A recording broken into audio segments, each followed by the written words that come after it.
L'harmonie, c'est vraiment la question de la relation entre les choses plus que les choses elles-mêmes. Si on prend une composition musicale, on va passer par des moments qui vont être plus calmes, qui vont être plus paisibles et des moments qui vont impacter plus. Et je pense que la ville doit apporter ça aussi.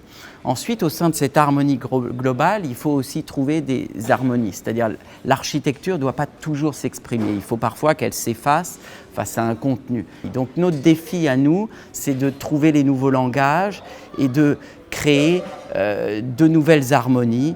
C'est vraiment ce mélange entre l'agréable et le surprenant ou la surprise.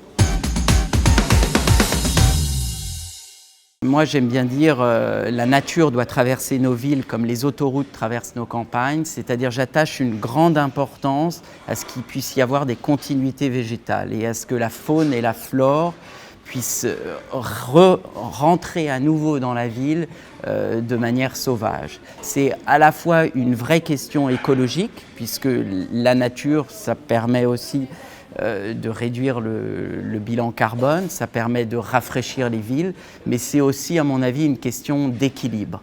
Donc il faut à la fois que la ville soit circonscrite, c'est-à-dire pas aller dans de l'étalement urbain, pas aller dans un entre-deux, mais à contrario réintroduire la nature dans les villes par des tranches de forêts entières qui traverseraient ces villes, c'est-à-dire plus uniquement des arbres le long des avenues, mais des gestes qui sont un petit peu plus forts. Le rapport au corps est capital et le rapport au sens aussi. Et malheureusement, à notre époque, on pense beaucoup rationalité, on pense beaucoup efficacité, mais en même temps, on défend l'écologie et le durable. Et si on veut qu'une ville dure, il faut qu'elle soit belle.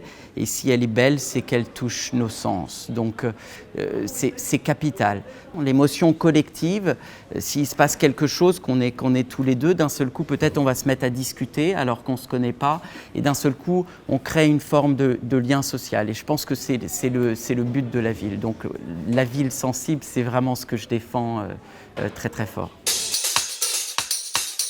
Architecte attentif à l'urbain. Ville et campagne. Le fond. Aube et crépuscule. Ah là là là là. Impossible. Physique. Émotion.